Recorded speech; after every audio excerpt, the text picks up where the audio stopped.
કે નહીં, મધ્યમ વર્ગ કરીએ કે નહીં. રાજા કરે, હવે કોક દાડો થાય જિંદગીમાં, કે દરરોજ થોડા થાય છે.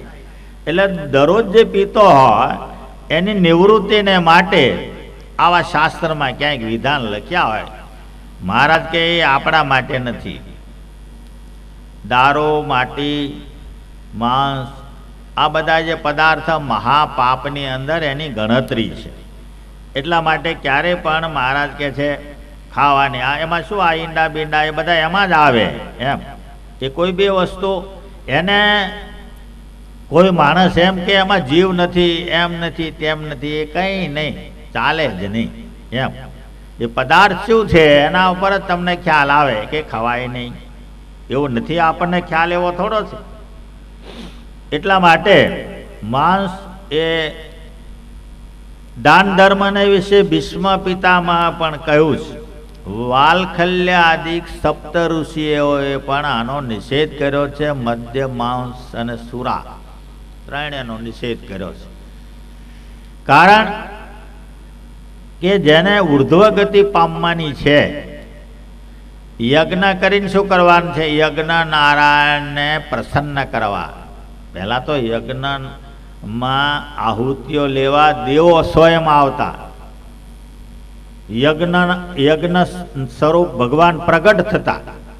એટલું બધું એવા મંત્રો ને એવું શુદ્ધિકરણ હોય તો એમાં પ્રગટ થવું જ પડે. એટલા બધા એનું પ્રબળપણું, પ્રત્યક્ષપણું છે. આ બધું આપણા માટે રચાયેલું છે. પણ એમાં જેમ ભેળ શેળ થતું ગયું ને એમ એના ફળ ઓછા થતા ગયા. ભેળસેળ થાય એટલે પુણ્યને બદલે પાપ ઊભું થઈ જાય. કારણ કે આ તો કેવું છે કે તમે કોઈ જપમાં બેઠા, તપમાં બેઠા કે યજ્ઞમાં બેઠા, એમાં સહેજે ફેર ના પડવો.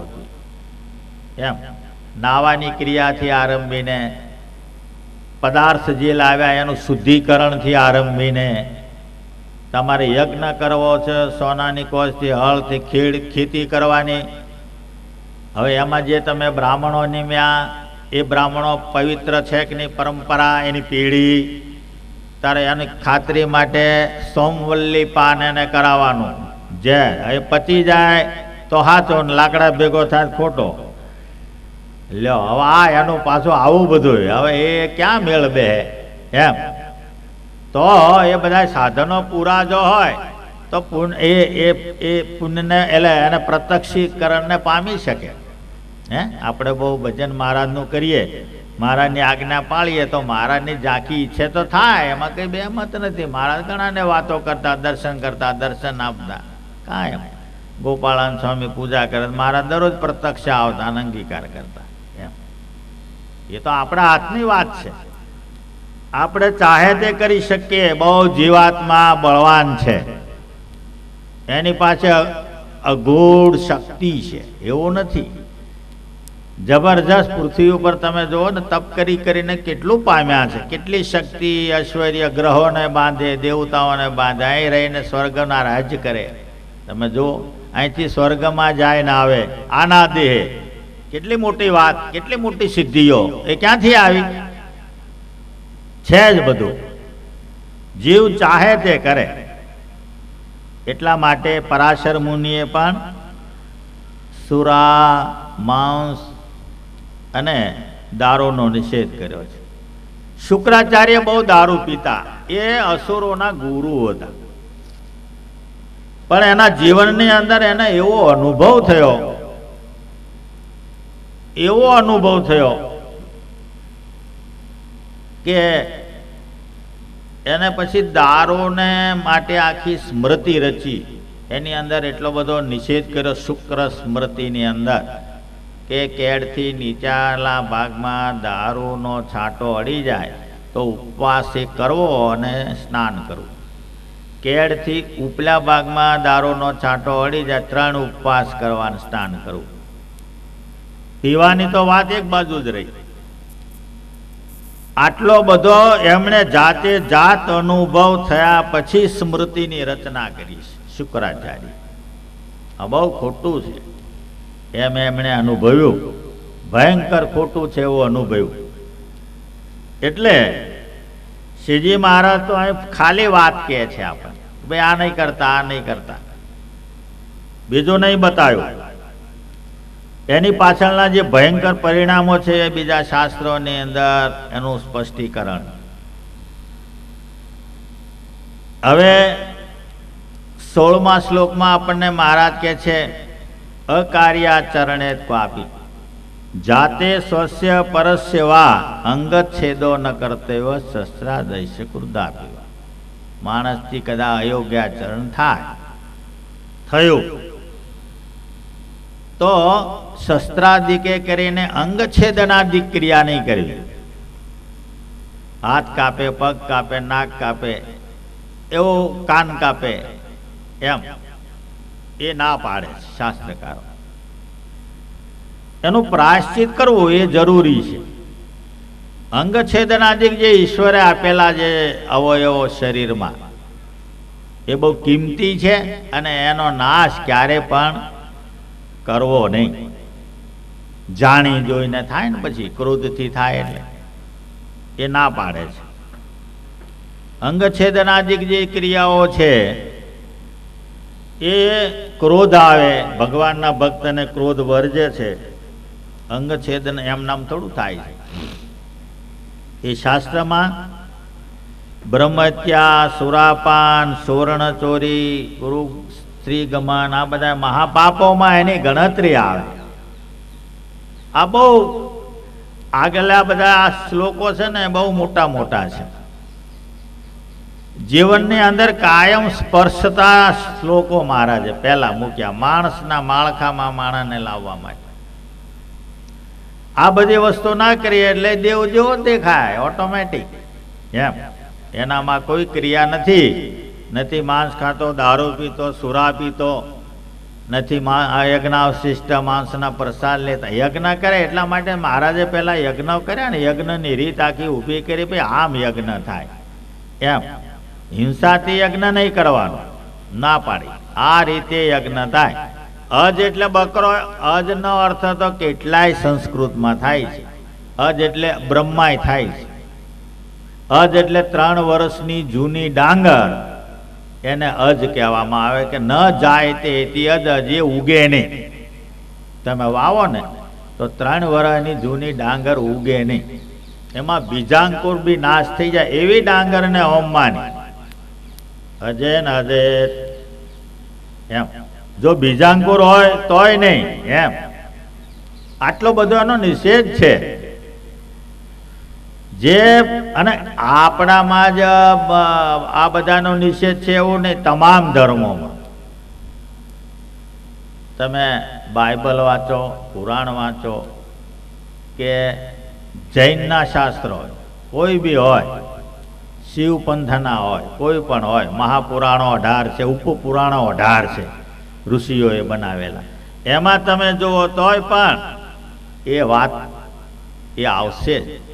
કારણ કે ઉપાસનાનો જે પ્લેટફોર્મ છે એ એક જ છે. અસુરોએ બનાવેલા શાસ્ત્રમાં વિરુદ્ધ લખાણ હોય. બાકી જે દેવોને પામવાને માટે, સાત્વિક દેવોને પામવાને માટે કોઈ ચાલ્યો માણસ, તો એને આ બધી વસ્તુ વર્જ્ય કરીને જ પછી ઉપાસના કરવી પડે કોઈ પણ દેવની. તો એ દેવને પામે એમાં બે મત નથી. કારણ કે મહારાજે બધા સ્વરૂપે દર્શન આપ્યા છે માંગરોળમાં. એના માટે શાસ્ત્ર અમથું નથી લખ્યું. વ્યાસજીએ બધા દેવને પોષણ આપ્યું છે. કેવા જે વાસ્તવિક દેવ છે એને. આપણે તો દરરોજ દેવ ફૂટે ને દરરોજ દેવી ફૂટે. હવે તો એનું કેમ કરવું? ઘેર જવારાવા આવે એવું, એટલે એનો કોઈ અંત નહીં. એ વાસ્તુ શાસ્ત્રમાં ના આવે. એનું કોઈ સ્થાન નહીં, ઠેકાણું નહીં, કાંઈ નહીં એમ. એ અધરતાલ કહેવાય, અંતરવેલ કહેવાય. આ જાળવે નહીં તે લીમડે ગમે ત્યાં કંઈક થાય છે ને, એનું વેલનું મૂળ્યું જ નહીં. હવે એ વેલને ચાલો તો નીચે આવો, એમાં બીજું કશું ના થાય. જે શાસ્ત્ર સિદ્ધ જે દેવ દેવીઓ છે એના કોઈ માનવ ઉપાસના કરતો હોય, પણ એના બધી વસ્તુ ત્યાગ કરીને મહારાજ જે લખે છે ને એ બધા જ શાસ્ત્રના સનાતન લો એને પાળવા પડે, એમાં ચાલે નહીં, તો જ એ આગળ વધે. હવે શ્લોક 16મા શ્લોકની અંદર મહારાજે આપણને અંગછેદનાદિ કાર્ય કરવાનો ના પાડી, અને એમાં જે કંઈ બની વાત તો એનો પ્રાયશ્ચિત કરવાને માટે શાસ્ત્રોમાં એમાં મિતાક્ષરા નામની ટીકાવાનો મહારાજ કહે છે આધાર લેવો. હવે મિતાક્ષરા ટીકાનો આપણે આધાર લઈએ, હવે એ પાછું શાસ્ત્ર સંપ્રદાય સંમત ના હોય તો એમાં કંઈક મુશ્કેલી આવતી હોય તો કે સંપ્રદાયને અનુસારે નિર્ણય કરવો, ત્યાં પાછો ફેર આવે. આપણા સંપ્રદાયની અંદર સંતો આમ આફ્રિકા કે બીજા ત્રીજા ગમે તે દેશોમાં હરિભક્તો રહેતા હોય ને એમાં કંઈક માથાકૂટ થઈ હોય તો એ પછી પ્રાયશ્ચિત માટે કાગળ લખે, ફોન કરે. કચ્છી હોય તો ભુજ લખે, અમદાવાદ વાળા હોય તો અમદાવાદ લખે, આપણા વાળા હોય તો અહીં પૂછાવે આનું શું કરવું. ત્યારે એને મોટા સંતો શું કે દરરોજ 25 માળા ફેરવજે, પછી દંડવત કરજે, પ્રાયશ્ચિત એવું આપે, એમ 5 ઉપવાસ કરજે, ગમે તે. પણ પ્રાયશ્ચિત, હવે એ પ્રાયશ્ચિત અંદર તો લખેલું પ્રાયશ્ચિત જુદું છે, તો કે ના, એ સંપ્રદાયને અનુસારે જે નંદ સંતોએ આપ્યું, ભલે શાસ્ત્રમાં ના મળતો આવતો હોય તો એ માન્ય ઠરે છે, એમાં કઈ વાંધો. કેટલી બધી સુગમતા અને સરળતા ભગવાને કરી છે. એટલે શ્રીજી મહારાજ કે છે, કારણ કે આ બધી વસ્તુઓ બનતી હતી પહેલાય, મહારાજ વખતે, મહારાજ પછી, આજ બી, આગળ બી એ રીત તો રહેવાની જ છે. એની અંદર જીવ બચી જાય અને ભજન કરે તો એના જીવનું રૂડું થાય. આ દેહ વારે વારે નથી મળતો ને, એના માટેની જ આ માથાકૂટ છે. એટલે શ્રીજી મહારાજ હવે આપણને 17મા શ્લોકની અંદર સ્તેન કર્મ ન કર્તવ્યમ ધર્માર્થમપી કેનચિત સ્વામી કાષ્ટ પુષ્પાદિ ન ગ્રાયમ તદજ્ઞા. સ્તેન કર્મ ન કર્તવ્ય, આ એક મોટું છે પાછું. ચોરી છે બે પ્રકારની છે, પ્રત્યક્ષ ચોરી અને પરોક્ષ ચોરી. પ્રત્યક્ષ ચોરી શું? ઘરમાં હથિયાર લઈને આવે, મૂકી દે, ચાવી ક્યાં છે, ચાલ લા ખોલ.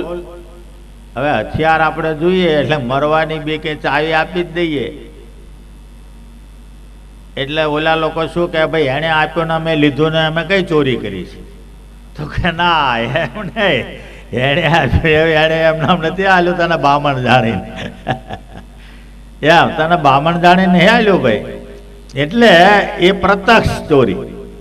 અને પરોક્ષ ચોરી એટલે છાના માના ઘરમાં ધાડ પાડે, ખિસ્સા કાપે, ઠેલી લઈ જાય, કંઈક તમારા બિસ્તરા ઉપાડી જાય, આને પરોક્ષ ચોરી કહેવાય. બે પ્રકારની ચોરીનું ફળ સરખું. હવે ચોરી ન કરવી, શેની ના કરવી? સોના ચાંદીની બીજી? તો કે ના, એવું નહીં. ચોરી એટલે ચોરી. ચોરી એટલે તૃણવાય દિવા કાષ્ટમ. તૃણ, કાષ્ટ, પુષ્પ, ફળ, જળ ત્યાંથી આરંભી. એમ સાધારણ વસ્તુ પણ એના માલિકને પૂછ્યા સિવાય તમે લો એ ચોરી છે. પૂછીને લ્યો તો એને માટે કોઈ વાંધો નહીં. શંખલેખી સ્મૃતિની અંદર એનો ઉલ્લેખ કર્યો છે. શંખને લિખિત બે ભાઈ હતા. શંખલેખી સ્મૃતિ બનાવી, એમાં લખ્યું કાષ્ટ, પુષ્પ, ફળ, જળ. એ જો એના માલિકને પૂછ્યા વગર લે તો એની શિક્ષા શું? તો કે કાંડા કાપી નાખવા, જે હાથે લીધો એને કાપી નાખવા. હજુ આરબ કન્ટ્રીમાં આજે એ કાયદાઓ ચાલુ છે. આરબ કન્ટ્રીઓની અંદર સખત સજા. એટલે હવે એમાં લિખિત નાનો ભાઈ એણે ભાઈના વાડામાંથી કઈ પુષ્પ લીધા. વાડો આમ પાછળ એક કઈ વંડી બંડી નહીં, પણ આમ વેચી લીધેલું ખરું. ઘર મકાન આ તારું ના તારું આમ બધા એક જેવા ભણેલા જ્ઞાની સમજુ.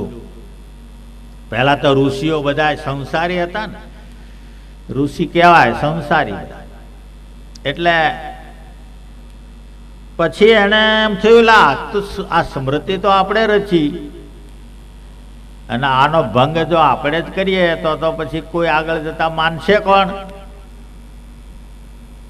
એટલે એના મોટા ભાઈ પાસે આવીને કહે છે કે આ તમારા વાડામાંથી મેં પુષ્પ લીધા તમને પૂછ્યા વગર. હવે એનો આપણે દંડ લખ્યો છે કાંડા કાપી નાખવા. એટલે તમે મારા કાંડા કાપી નાખો. હવે ભાઈના કાંડા કાપવા કેમ એનાથી થાય? એને કે હવે કઈ નહીં કે છે. હવે એમાં શું ત્યાં કહ્યું ને આપણે એક જ છે. આમ વ્યવહારે ભલે કદાચ આપણે જુદા પણ બધું એક ચાલે છે ને, એમાં શું મોટી વાત છે? એમ બે પુષ્પ તોડ્યા તો કે ના, એવું નહીં. આપણે સ્મૃતિ લખી છે માટે આપણે ભંગ કરીએ તો ચાલે નહીં. બહુ આગ્રહ કર્યો. બોલો કે ભાઈ હું માફી આપું છું તોય નહીં. એ માફી જોતી જ નથી. પછી તોય આને ના પાડી. રાજા પાસે ગયો. રાજાને કહે છે ભાઈ અમે આ સ્મૃતિની રચના કરી અને કાયદો એમાં પ્રસાર થયો અને એમાં મેં ભંગ કર્યો. તો રાજાએ પૂછ્યું. રાજા કે છે કઈ નહીં, આવે તમે સુજ્ઞ છો, ડાયા છો, ચોર તો નથી, કદાચ ભૂલથી લેવાઈ ગયું. ભાઈ છે ને ભાઈ માફી આપતો હોય તો એમાં કઈ વાંધો નથી. અને રાજા કે હું માફી આપું છું, તમે સજ્જન છો માટે કે પાપ તમને નહીં લાગે. તો કે હું માફી લેવા આવ્યો જ નથી, હું તો દંડ લેવા આવ્યો છું.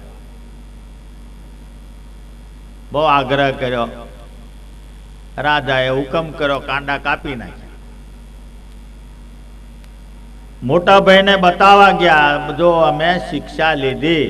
મોટા ભાઈને દુઃખ બહુ થયું. સમર્થ હતા. એને કહ્યું આ ધૂળમાં તારા બે કાંડા રગદોળી નાખશે, ઘસી નાખ.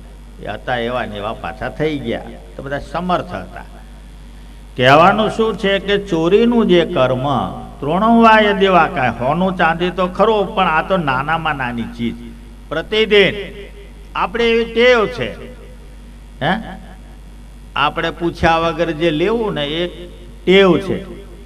રસ્તા વગર ક્યાંક એવી ખડકી હોય, બારી હોય, ત્યાંથી નીકળવું કાં તો વંડીને ઠેકીને જવું એ આપણી ટેવ છે. એટલે એ શાસ્ત્ર અને ભગવાન જાણે છે કે આવું બને ને આવું ન બનવું જોઈએ. ભગવાનના ભક્તમાં આ રીત ન હોવી જોઈએ. હવે કેટલાક શું કે ભાઈ આપણે હવે કોકના ખેતરમાંથી પૂળો કદાચ લઈ આવ્યા, માનો હવે આપણે ગાયને નાખવો છે ને, એમાં શું વાંધો છે? તો કે ગાયનું દૂધ એને ઘેર આલી આવતો તો વાંધો નહીં. ગાયનું દૂધ તારે ખાવાનું, પૂળો વારંવાર કોકડો અને ગાયને નિમિત્ત બનાવો એ ના ચાલે. જો દૂધ પાછું આપી આવતો હોય તો વાંધો નહીં કે ભાઈ હું, એ ના ચાલે. કે ભાઈ પુષ્પ લીધા તો હવે પુષ્પ ભગવાનનો હાર કરવો, હવે એવડો એ કોઈ દાડો હાર કરતો નથી. જ્યાં પુષ્પ એના બગીચામાં પુષ્કળ છે અને આપણે દેવને ધરાવીએ લાવીને અને પછી એને કહીએ ભાઈ પુષ્પ લીધા હતા, તો કે ના, દેવે એવું નથી કહ્યું કે બીજાના બગીચામાંથી પુષ્પ લઈને પણ તમે હાર કરીને મને ચડાવજો, એવું નથી કહેતા. મારા ના કે છે દેવને હારની જરૂર નથી, એવા હારની જરૂર નથી. તૃણવાય દેવા કાષ્ટમ, આપણે આવે ને આવડો આવે તો જેન કાપી લાવે આવડી આ હોળી પૂછે જ નહીં કોના વાડામાં લાકડું છોકરા ડહળી લાવે ડહળી લાવે મોટા લાકડા ગંજ કરે. હે આપણે ક્યાંક જરૂર હોય તો કોકનું લાકડું લઈ આવીએ. વેલ આઉટ ના હાલ તો એમ જાણે કે હાલે એવો નથી એટલે વેલ આઉટ એને આગું પાછું આપણે ક્યાં આવ્યા તો સમૂહમાં કામ છે ને જરૂર છે ને ના પાડે, શાસ્ત્ર ના પાડે. ક્યારે પણ એને કારણ કે આ બધી ઝીણી ઝીણી વસ્તુ એના અનુભવો મહાન પુરુષો ભગવાન એમને થયા છે. મહારાજ ભીમનાથ ગયા તો મહારાજ માણકી તો પાછળ હતી, બીજા આગળ દરબારો જઈને જ્યાં ત્યાં પોટલા મૂક્યા. એટલે ભીમનાથ નો બાવો ખીજાયો મહંત, ઉઠાવી લો પોટલા. તો કે કેમ? તો કે પૂછ્યા વગર જ બધા અંદર ઘૂસી જવાનું, એમ પૂછો તો ખરા. એવું આપણે થયું હતું નેપાળ જતા, તમને ખબર બગીચામાં ખાવા બેસી ગયા એટલે કઈ ઉઠો એટલે કે પૂછ્યા એ કમિટી વાળાને તો કમિટી ને અત્યારે ઉઠી જાઓ. આપણે બેસી ગયા હતા નદી કિનારે એક હતો બગીચો અને મહાદેવનું સ્થાન કઈ કોઈ નેપાળ જતા. ઉઠો કે છે હું હતો ભેગો એટલે મેં કીધું આ તો ખરું થયું એવું એટલે હકીકત છે ને એમ. એટલે ઉઠાડ્યા પાછા, ઉઠાડ્યા ભાઈ આગા પાછા બેઠા, ઉઠાડ્યા ઉઠો. એટલે આ બધું શાસ્ત્રમાં એટલે લખવું પડે. મહારાજ ભગવાનનો ભક્ત સર્વાંગી ગુણવાળો ગુણિય રૂડો હોવો જોઈએ, એને કોઈ આંગળી ના કરે. એને આંગળી કરે એટલે ભગવાનનો અપમાન થયું, કારણ કે કપાળમાં તિલક ચાંદલો ભગવાનનું અપમાન થાય. મહારાજ કે અમને ન ગમે, એટલા માટે મહારાજ કહે છે ચોરીનું કર્મ ધર્માર્થમપી, ધર્મને અર્થે ના કરવું. ધર્મને અર્થે મેં કહ્યું એમાં કંઈક ભગવાનને અર્થે ચડાવવા બીજું ત્રીજા માટે ઈચ્છતા હોય તો ના પાડે છે. એને તપ્ત કૃચ્છ ચાંદ્રાયણ વ્રત કરવું પડે, એનું પ્રાશ્ચિત છે. એટલા માટે શ્રીજી મહારાજ 17મા શ્લોકમાં ચોરીનું કર્મ ના પાડે છે. એના માલિકને પૂછ્યા સિવાય કાષ્ટ પુષ્પ ફળ જળ કાંઈ પણ પૂછવા વાંધો શું? ના પાડે તો આપણે જરૂર શું છે એમ, ના પાડે જરૂર શું છે? ભગવાનને તમે પ્રદક્ષિણા કરો, દંડવત કરો, સ્તુતિ કરો, રાજી એમ. એમાં કઈ એવું થોડું છે મહાદેવને તમે ધંતોરાના ફૂલ કોકના લાઈન ચડાવો કે આ આંકડાનો ફૂલ કોકને ત્યાંથી પૂછાવ કે લાઈને હનુમાન દાદાને હાર કરો, એવું નથી. એ માગતા જ નથી, એમને એવી જરૂર બી નથી. તમારે મારી સેવા કરવી હોય તો તમારે આંકડો ઉગાડવો પડે અને ધંતુરો ઉગાડવો પડે, અને એના ફૂલ લાઈને તમે છે તે અર્પણ કરો, બરાબર છે, કે હાર કરો એ બરાબર. ભક્તિ છે ને એ સ્વયં કરવાની વસ્તુ છે, એમાં બીજું ના ચાલે. ભજનની અંદર, ભોજનની અંદર અને લગ્નની અંદર એકને બદલે બીજો ન ચાલે. એમાં પ્રતિનિધિપણું ન ચાલે. યશોદા ને ત્યાં ઘણા નોકર હતા, છાશ વલોવે માખણ કાઢે, છાશ હાલે, લોકોને પહેલા બધું મફત હાલતા. માખણ થાય એટલે વેચવા કોક જઈ આવે ને એવું બધું હતું, બહુ મોટે પાયે હતું ને. ભગવાનનું પ્રાગટ્ય, લક્ષ્મીજીનો વાસ, ત્યાં શું ખોટ હોય? એટલે ભગવાનને વારે વારે યશોદા માતા કહેતા કે ભાઈ આપણે ત્યાં ખાવાની ખોટ નથી, પછી કોકને ઘેર જઈને પાછું છાનું ખાઈ આવો ને તમે બગાડો ને ભાઈ અહીં રિપોર્ટ આવે ને દરરોજ મારે સાંભળવાનું થાય. હે કોઈ હારી હોય તો ઓલી વ્યવસ્થિત બોલે, નહીં તો બીજું ઝટપટ બોલે એમ. એટલે બધું મારે સાંભળવું પડે, અપમાન.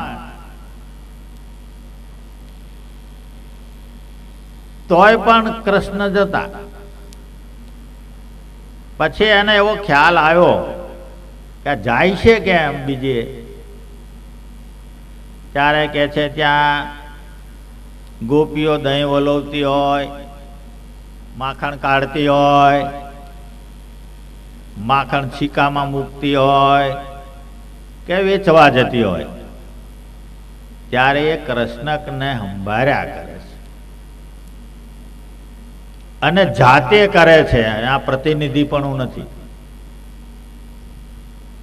ત્યાં નોકર ચાકર નથી.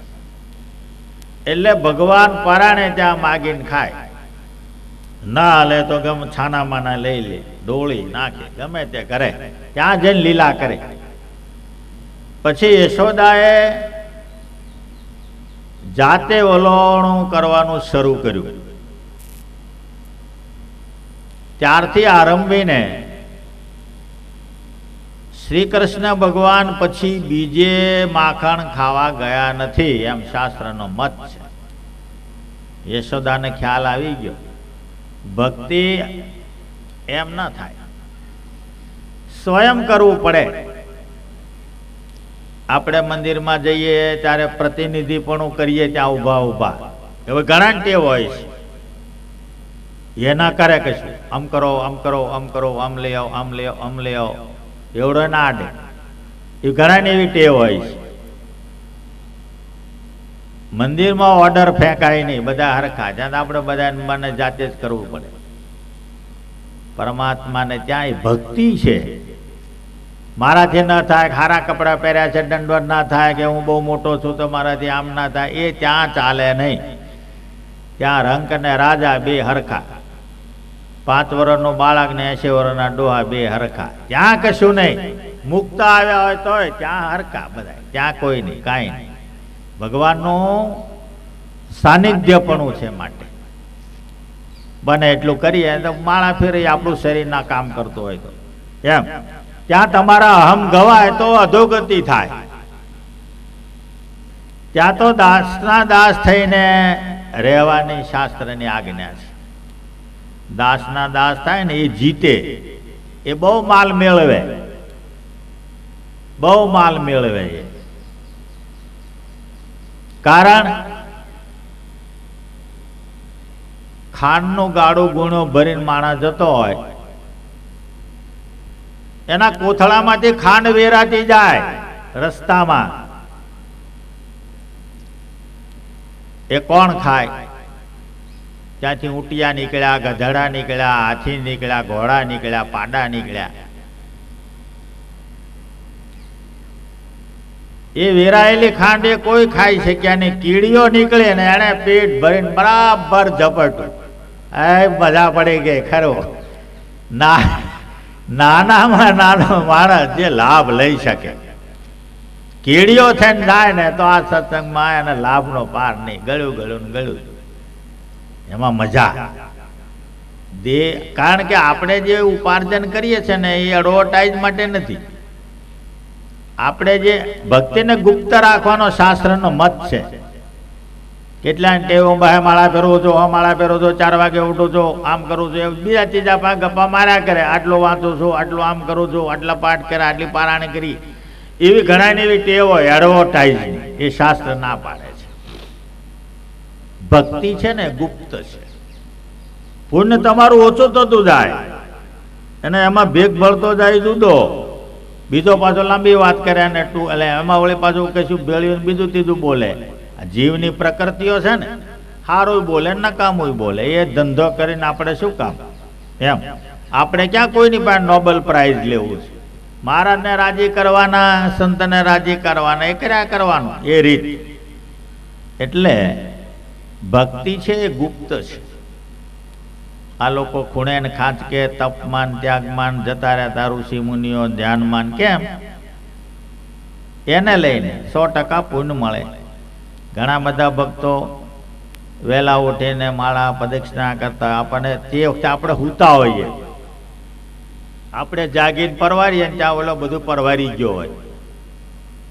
તમને એમ થાય કે આ તો નવરો જ બેઠો છે શું, પણ એ 3 વાગે ઉઠીને એને કરી લીધું, એ તમને ખબર ના હોય. જગત જાગે એટલે પછી એવડો એ તમારી ભેગો બળી જાય. ભક્તિ તો બહુ પ્રકારે લોકો કરે છે, બહુ છાની માની, બહુ સરસ, બહુ સુંદર. સેવા દાન બહુ. તમે આ બધે જાઓ ને હરિદ્વારના બીજે ત્રીજે તમે જોયો તો પુષ્કળ લોકો, કારણ કે શાસ્ત્રને અમુક તો જાણતા હોય ને, અમુક જાણતા હોય, શાસ્ત્ર અભ્યાસી પણ હોય. આ તો બધા સનાતન શાસ્ત્રો છે, બધાને સુખકારી છે, બધાને માર્ગદર્શન આપે, અને એના અભ્યાસો બી લોકો બહુ હોય છે. એટલા માટે ચોરીનું કર્મ નાનામાં નાનાથી આરંભીને મોટામાં મોટો સોનું ચાંદી કે રૂપું કે XYZ, એને ક્યારેય કોઈનું બીજાનું પોતાને ઘેર લાવવાનો પ્રયત્ન કરવો નહીં. તો કે છે શું થાય? તો કે છે તમારું દ્રવ્ય લેવા માટે જે તમે ઘરમાં ગાલ્યું, એમ 10 રૂપિયા કોઈના લીધા એટલે 100 રૂપિયા તમારા જાય ત્યારે એનો મેળ બે, 90 ખોવાનો વારો આવે. ગમે તે પ્રકાર એના જુદા હોય. એમ આપણને એનો ખ્યાલ ના હોય. આપણું કોઈ ખિસ્સું કાપી જાય, આપણને કોઈ નુકસાન થાય, આપણા કોઈ પૈસા ગાલી જાય, આપણને મોટી માંદગી આવે, એવા બહુ પ્રકાર છે એના. જાય ને જાય, એમાં બે મત નહીં. એટલે એ એક તો કર્મ લાગુ પડી ગયું, બીજું આપણું ગયું નુકસાન. બે પ્રકારે થાય. ભગવાનના ભક્તને કર્મ લાગુ ના પડે, એક બહુ ધ્યાન રાખવાની વાત છે. એટલા માટે મહારાજે ચોરીનું કર્મ કાયિક વાચિક ને માનસિક. કેટલાક શું કરે, ઓલાને ઉઠાઈ લાવીને આવે, એમાં હું ઉઠાઈ લાવવાનું ના બનતું હોય, કે તકરાર થઈ હોય, કે અમથું એવી. કારણ કે ઊંઘ તો 12 વાગ્યા સુધી આવે નહીં. આવા ઉનાળામાં એટલે ચોતરે ચૌટે આગા પાછા બેઠા હોય, ગપ્પા મારે, એમાં આવા ગપ્પાય મારે. ઉઠાઈ લાવવાનું વહેલું જઈને, હાલતો નથી અમથો એના કરતા. એટલે એ શું થયું, ચોરી થઈ, ભલે કર્યું નહીં. કાયિક વાચિક ને માનસિક ત્રણે પ્રકારે ક્યારે પણ કોઈનું કંઈ પણ, કેટલાને એવી ટેવ હોય ના હાલે, એમ કેટલાને એવી ટેવ હોય ના આપે. પાણી હોય એના કૂવામાં પુષ્કળ, તમારા ખેતરમાં ના હાલે એટલે નહીં હાલે. તો આપણે કે એના ધણીના ધણી થોડા છીએ, ના હાલે. એમ આપણને નુકસાન થતો હોય તો વેઠવું પડે, બીજેથી કંઈક લેવાનો પ્રયત્ન કરવો પડે. એમ કંઈક ને કંઈક થાય તો તમે, આપણને એવો વિચાર આવે તો મા બેટાની મોટર જ બાળ દઈએ, એ નકામો, એ વિચાર નકામો. એવો એક આપણે એના ધણી થોડા છીએ, ના હાલે. કેમ? એમ એ બીજો વિચાર ના થાય, બીજો વિચાર કરાય બી નહીં કે ચાલો આપણે એને આમ કરીએ. અને એ બધા ઝીણા ઝીણા રાગો બધા વ્યવહારમાં અથડાતા એકાબીજા હોય ને ત્યારે થાય. હવે આ નવીન પદ્ધતિ ચૂંટણીઓ આવી, એમાં થાય. આ નવીન પ્રક્રિયા એમાં થાય. પહેલા ચૂંટણી પ્રથા તેની પટેલે કોઈ મરતા હોતી ગામનો હોય. હવે આ પ્રથાઓ આવી, વરસમાંથી 5 વખત ચૂંટણીઓ હોય જુદી જુદી. એટલે માણસને પ્રકૃતિના અનુસંધાને કંઈક ને કંઈક કોક વખત કોઈને વિચાર આપે, ના કરે તો વિચાર આપે, એ મહાપાપ લાગે છે. શ્રીજી મહારાજ ના પાડે છે. એ ચોરી છે, મહાપાપની અંદર એની ગણતરી છે.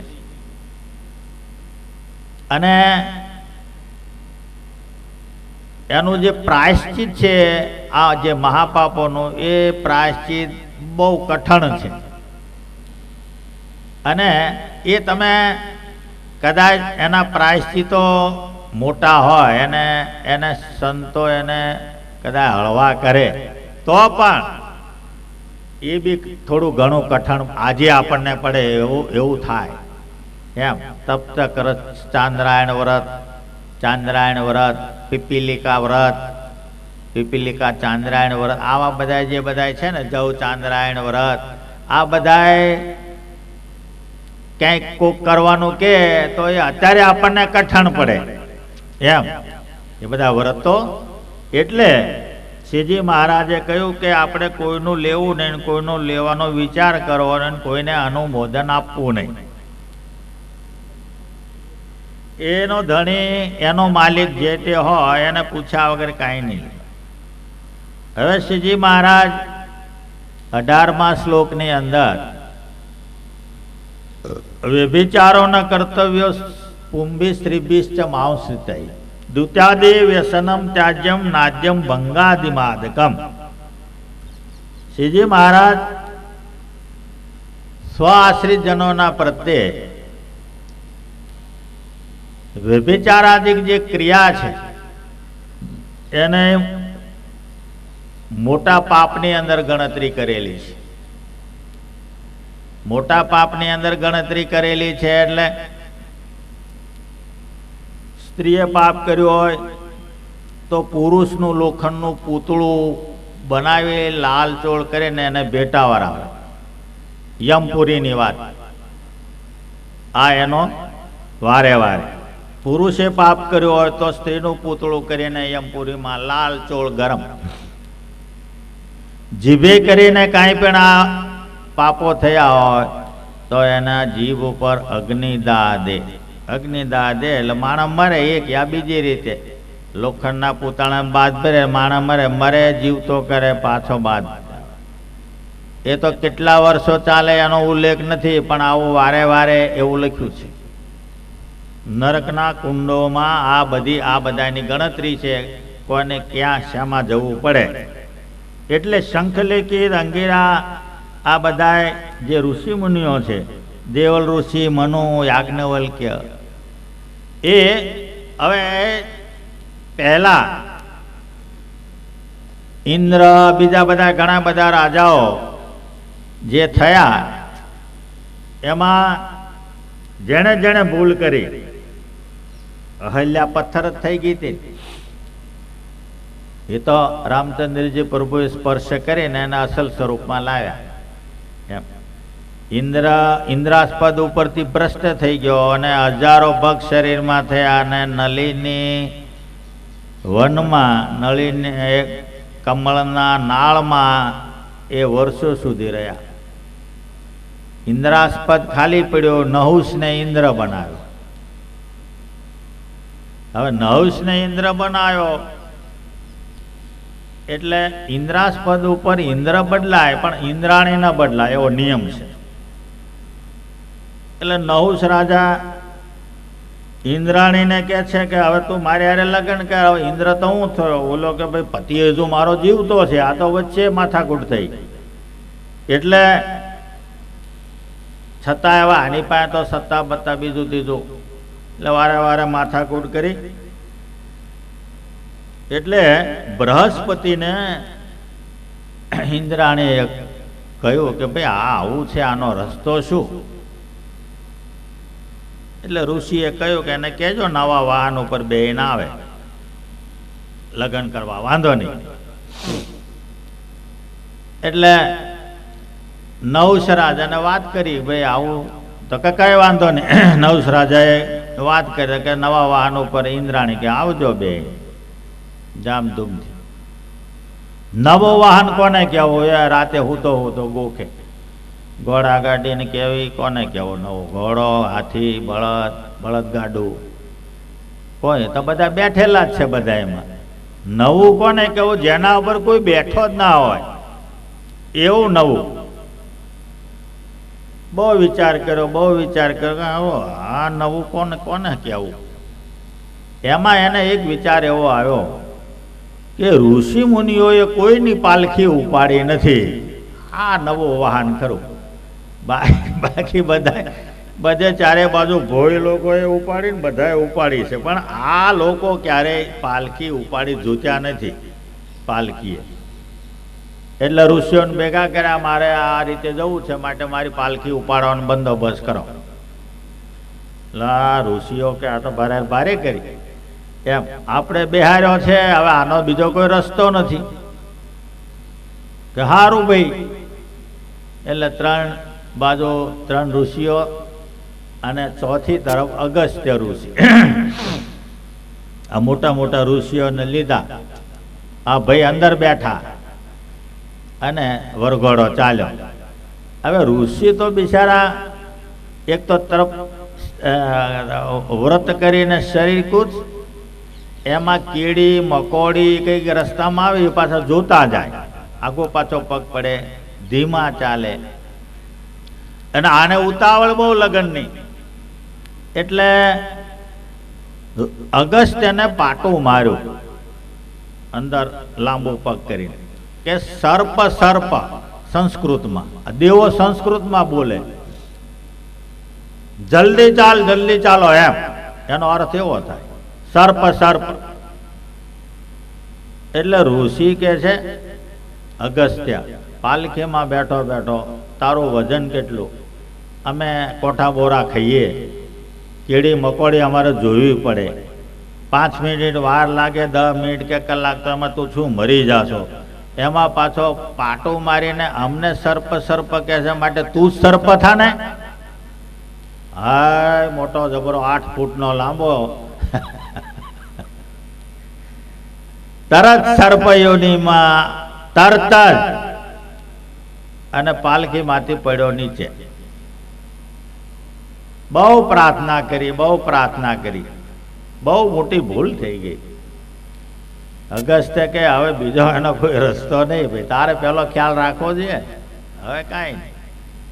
કંઈક એનું પછી કંઈકમાં એવું કહ્યું કે દ્વાપાર ને કળિયુગની સંધિમાં, સંધિના વર્ષ હોય, દ્વાપારનું ઉતરવું કળિયુગનું બેસવું, એની વચ્ચેના સંધિના અમુક વર્ષો હોય, વચગાળાના વર્ષ કહેવાય એને. એમાં પાંડવો જન્મશે અને તારા શરીર ઉપર યુધિષ્ઠિર હાથ ફેરવશે, એટલે તું અસલ સ્વરૂપમાં આવીશ. ક્યાં સુધી? આંટા માર મહાજંગલમાં.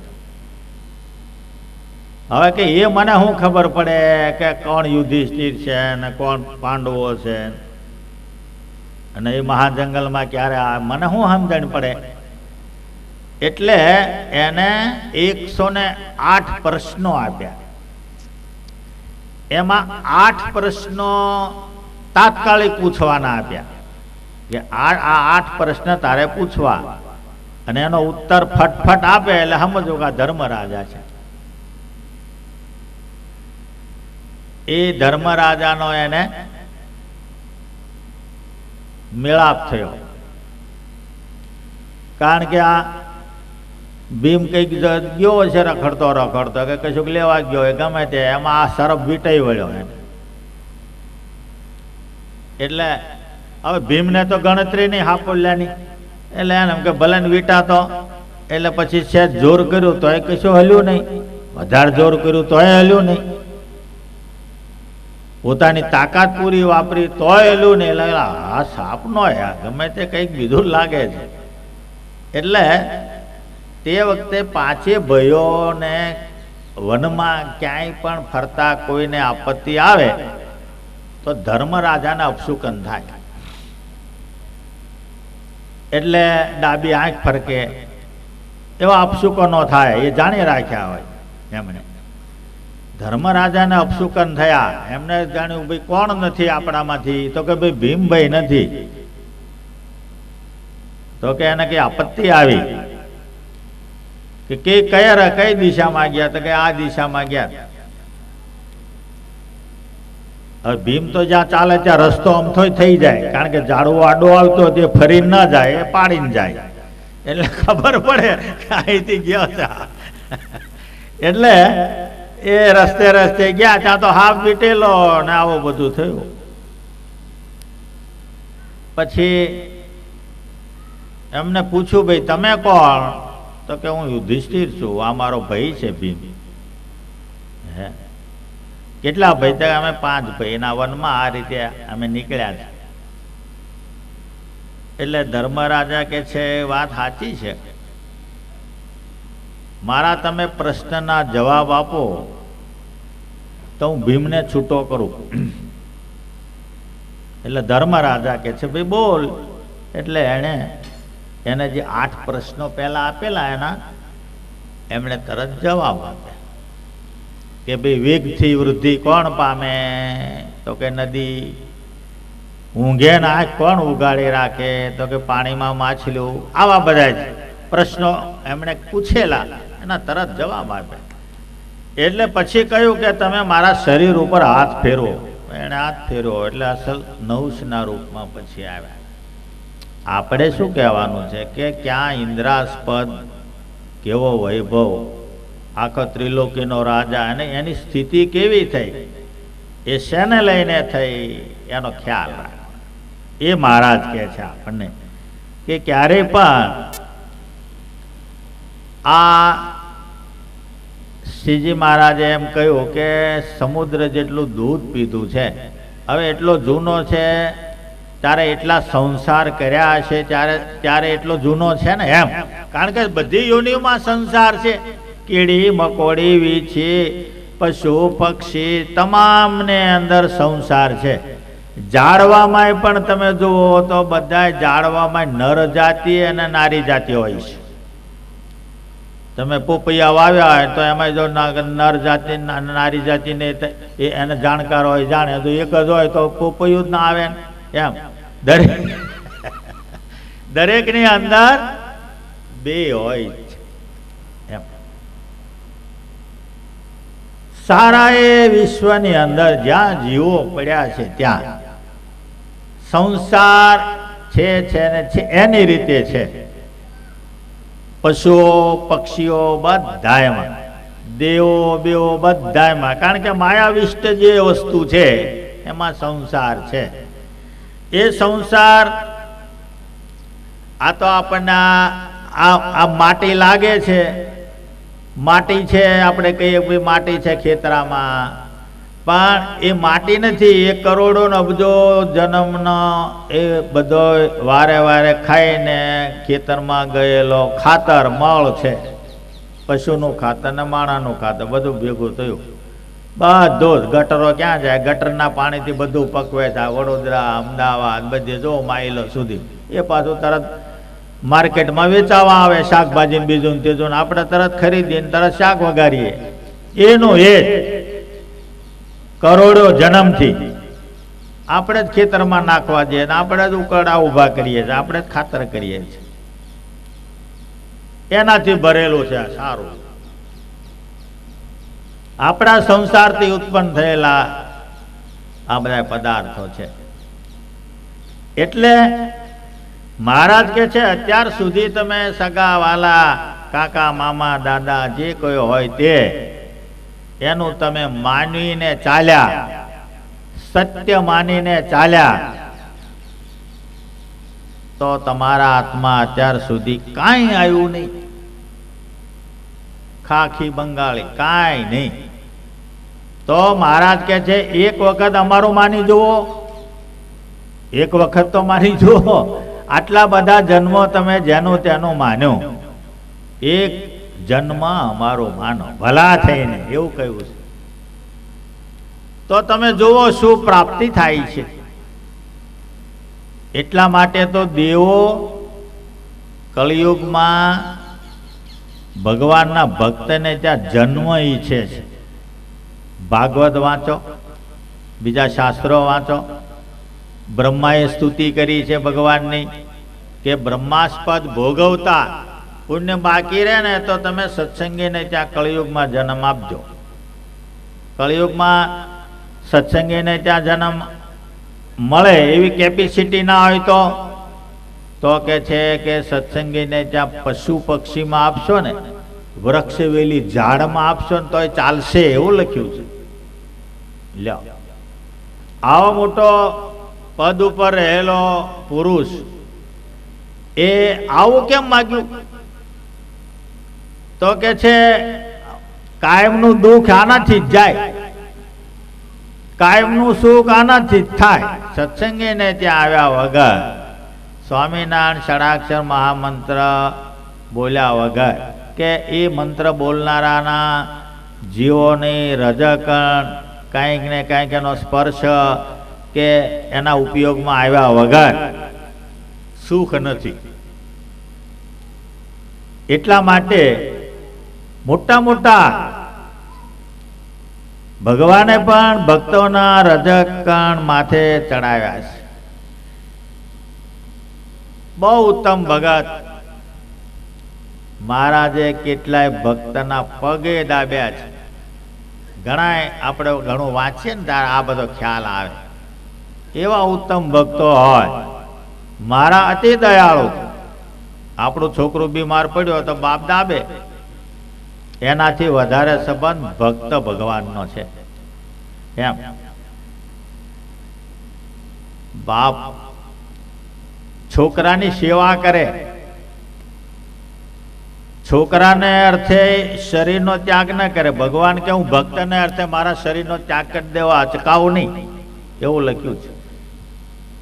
પ્રિયતમા ન રમા ન ચ રાધિકા, પ્રિયતમો ન વિધિર ન ચ ભોગીરા, ભગવતો ન નિજાપિતનો સતા, ભુવી યથા દ્રઢ ભક્તિ પરો નર. ભગવાન કે છે મને પૃથ્વી ઉપર મારા પરાય જે ભક્ત છે, મારી ભક્તિ કરે છે, એનો એ જેટલો મને વાલો છે, એટલે રાધિકાજી નહીં, લક્ષ્મીજી નહીં, બ્રહ્મા નહીં, શેષશાહી મારું સ્વરૂપ છે એ નહીં, મારું શરીર પણ નહીં. હવે આનાથી વધારે હું, આનાથી વાલબ દુનિયાનો કોઈ માણસ આપી શકે એમ છે? ઘરનો કે બહારનો? બને જ નહીં, કાંઈ નહીં. આ તો બધા થૂકના હાંધા, થૂક ફૂંકાઈ જાય, હાંધો જુદો પડી જાય, એમાં કાંઈ નહીં. આ હાંધાઓમાં કઈ માલ નથી. એકાબીજા સ્વાર્થે કરીને ભેગા થયા હોય. અને સપનું, એટલા માટે મોટા પુરુષોએ મોટું સપનું લખ્યું. એમ ઓલા ભરવાડને સપનું આવ્યું કે ભાઈ 1000 બકરા મારે છે અને એના બકરાના બકરા થયા, અને એમ કરતા કરતા 1,00,000 બકરા થયા. અને એક વેપારી આવ્યો, બહુ લાખની શું છે, આપણે લાખે લઈ લઈએ. સપનામાં ઓલો કે 20 રૂપિયા ગણ, 20 લાખ આલ દે, ચાલ આપી દો. પહેલાના જમાનામાં સસ્તું, એટલે ઓલો કે ભાઈ હામટો સોદો છે, ઓછા કર, 10 લાખ આલો. તો કે ના. એ રગજગ કરતા કરતા આંખ ખુલી ગઈ, એટલે આગળ 1,000 રૂપિયા ના વળે. એટલે સારું ખરું થયું. એટલે પાછો આંખ વીચી ગયો, લાય 10 લાખ તો 10 લાખ, ચાલ ઉઠાય, લાય 10 પર ત્યાં કોણે એને 10 લાખ. પાછો આંખ વીચીને કે છે 10 લાખ તો 10 લાખ, લાય લ્યો. સ્વપ્નવત સંસાર. ઓલું નાનું સપનું હતું, એને અડધો કલાકનું આવ્યું છે. આ 50 વર્ષનું છે સપનું, એમાં બે મત નથી. મોટા પુરુષો ખોટું લખે જ નહીં. આટલું બધું સુંદર આપણને માર્ગદર્શન મહારાજ આપે છે. એટલા માટે 18મા શ્લોકની અંદર મહારાજ કહે છે, કારણ કે આ 10 જે મહાવ્યસન છે ને, એની અંદર આ બધાની ગણતરી છે. સ્ત્રી, સંગ, દ્યુત ક્રીડા, મૃગિયા, મદ્ય, કાયમ મદ્ય પીવે, નૃત્ય, ગીત ગાયા કરે, આમતા ભેગા થઈને જાત જાતના નકામા ગીતો, ફિલ્મના બીજા ત્રીજા, પેલા બીજા ત્રીજા ગાતા, અત્યારે ફિલ્મ ના ગાય. વૃથાટણ અમથો ભટક્યા કરે લોકોને, ઘેર કેમ છો હવારમાં દાંતણનો ટોયો લઈને ઓલા અપસુકન કરાવે, કંઈક જવું હોય તો નાયા વગરનો. એવી ઘણા ટેવ હોય. એમ કેમ છો ના તો આમ કકડાય બાણ, કેમ હજુ નહીં જાગ્યા, એમ કરતો ઘણા ને એવી ટેવ હોય. એમ એટલે એ પણ એ વ્યસનમાં છે. અને દિવસે હું એને વ્યસનમાં લખ્યું છે. દિવસે હું એ બી વ્યસનમાં છે. આ બધાય 10 પ્રકારના વ્યસનો છે. મહાવ્યસન આને કહેવાય. સાધારણ નથી, આમાં બહુ અનર્થ પહેલા થયેલા છે. શ્રીજી મહારાજ પોતાના આશ્રિત જનોના પ્રત્યે એનાથી દૂર રહેવાને માટે, સદાને માટે, કારણ કે આ જે જ્ઞાન છે ને, ટાઈમે તમને સ્ફુરે, આમ ખબર ના પડે. અત્યારે તમે કથા સાંભળીને જાઓ એટલે કશો ખ્યાલ ના આવે, જમ્યા એટલે સુઈ ગયા એમ. પણ એનો જ્યારે સમય આવે ને, ત્યારે તમને તરત યાદ કરી આપે. એ કેવું છે, આ ટેપ રેકોર્ડ જેવું છે. તરત જ તમને અંતઃકરણનો સાક્ષી કે ભાઈ આમ ને આમ આપણે આ સાંભળ્યું છે, મહારાજ આમ લખ્યું છે, અંતઃકરણનો સાક્ષી કોઈ દિવસ ખોટું બોલતો નથી. સાક્ષીમાં જ તમને જગાડે પછી તોય હુઈ જાય. અલાર્મ મૂકીએ શું કામ ઘંટડી એટલે જાગવા, તો અલાર્મને બંધ કરીને પાછો હુઈ જાય તો બહુ તા બીજો તો રસ્તો શું? એમ અલાર્મ એટલા માટે મૂક્યું હતું જાગવા, પાછો અલાર્મ બંધ કરી દઈએ અને હુઈ જઈએ તો હું એમ. એ અંતઃકરણનો સાક્ષી તમને એમ કે આ ખોટું થાય. ચોરી કરનારો રાતે 12 વાગે જાગે, ત્યાંથી ખબર એને નહીં ખબર કે આ 12 વાગે કેમ ભાઈ જાગવું પડ્યું. અંતઃકરણનો સાક્ષી તરત કે આ ખોટું કામ છે ભાઈ. ઉપરવટ થઈને કરે તો એને શાસ્ત્રકારો કહે છે કે એ ભોગવે. એના માટે આ બધા શ્લોકો અતિ ભારે શ્લોક છે. અતિ ભારે શ્લોક એવા કે આની અંદર કોઈ બાંધછોડ નહીં, આની અંદર કોઈ ક્યારેય પણ નહીં. આ પૃથ્વી રે ત્યાં સુધી, આ શિક્ષાપત્રી રે ત્યાં સુધી આમાં કોઈ બાંધછોડ નહીં. એવા શ્લોકો છે. બીજામાં અમુક અમુક વસ્તુ આવશે, આમાં નહીં.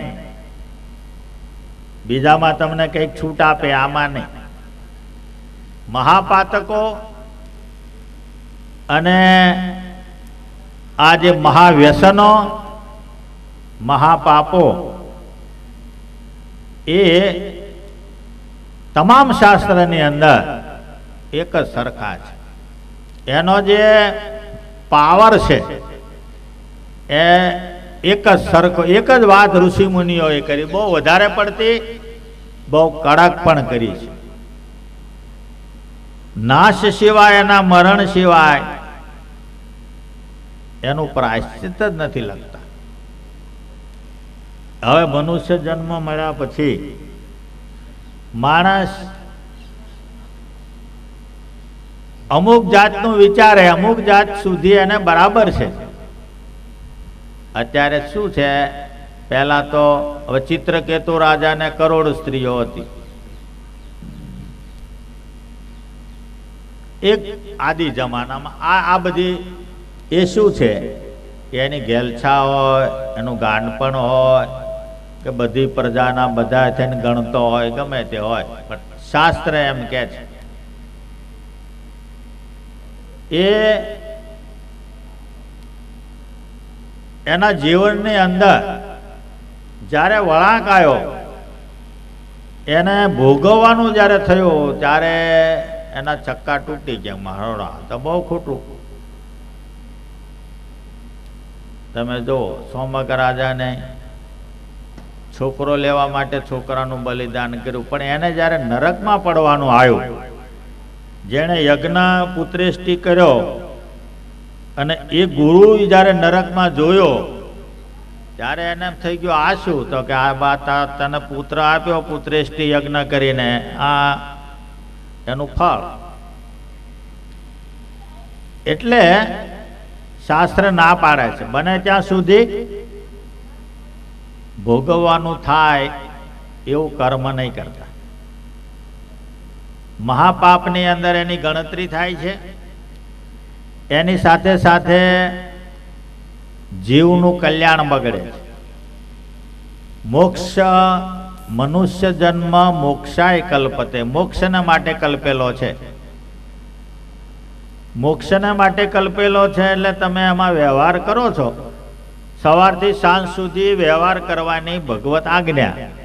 સવારે આપણા નિયમો કરી અને આપણે વ્યવહારમાં જઈએ. જે કંઈ આપણો નોકરી હોય, પેઢી હોય, ખેતર હોય, વાડી હોય, જે હોય તે એ વ્યવહારમાં આપણે ગયા, આજ્ઞાથી ગયા.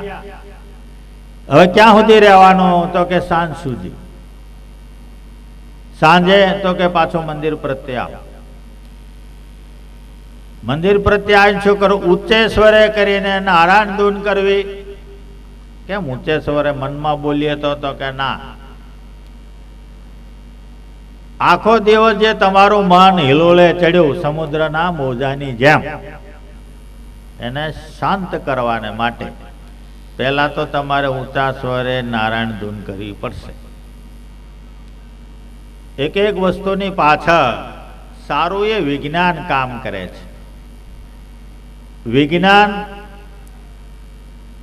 અનાદિકાળથી શોધાયું મોક્ષને માટે શોધાયું. કારણ કે જ્યારે મહાભારતની લડાઈ થઈ ને